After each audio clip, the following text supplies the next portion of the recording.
monsieur, pouvez-vous nous dire en quelques mots qui vous êtes, votre organisation et ce qui vous amène à la COP21? Je suis Fawzi Hamouda, directeur des renforcements des capacités au Centre international des technologies de l'environnement de Tunis, appelé CITET. Je suis ici pour contribuer dans le cadre de la francophonie avec mes collègues africains et avec des institutions qui sont concernées par l'environnement en général, en particulier l'économie verte, à contribuer pour pousser en avant les engagements des pays à être favorables éventuellement pour l'environnement. Plusieurs initiatives ont été faites avant pour l'environnement, mais toujours on pense davantage des gains économiques. Maintenant, il faudrait concilier effectivement entre ce qu'on attend par gain économique et gain environnemental et social. C'est dans ce cadre-là qu'il faudrait intégrer les aspects de gain dans une nouvelle approche qu'on appelle économie verte.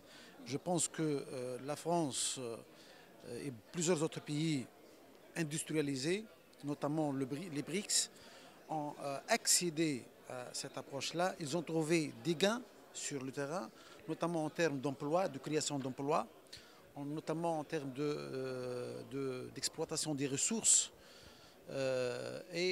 En adoptant cette approche économie verte, je pense que tout le monde sera gagnant à l'avenir.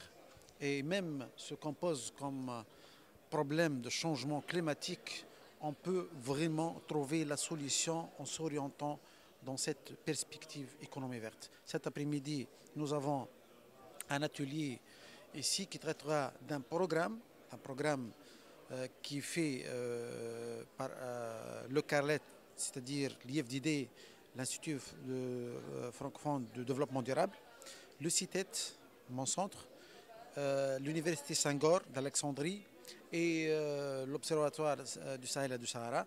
Nous sommes sur un programme économie verte dans les pays francophones nous avons déjà démarré et on attend un appui de la part des institutions et des bailleurs de fonds pour vraiment mettre en place notre pleine conviction concernant l'économie verte.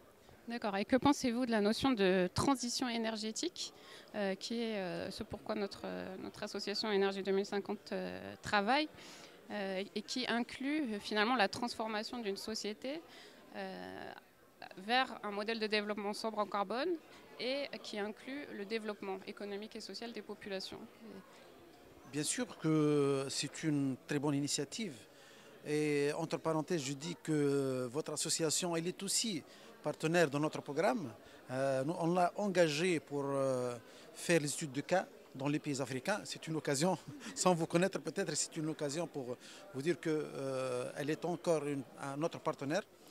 Et s'orienter dans cette perspective en termes d'économie verte et notamment en termes de création d'emplois, c'est une opportunité vraiment palpable. C'est une opportunité qui a démontré qu'il y aura vraiment des opportunités énormes en termes de création d'emplois. C'est-à-dire que votre orientation concernant les énergies renouvelables, l'efficacité énergétique, l'efficience énergétique, c'est une très bonne orientation parce que maintenant, si on parle d'un cadre économie verte, les secteurs promoteurs en termes surtout de création d'emplois, c'est effectivement les énergies renouvelables, les efficacités énergétiques. Merci pour ce choix-là.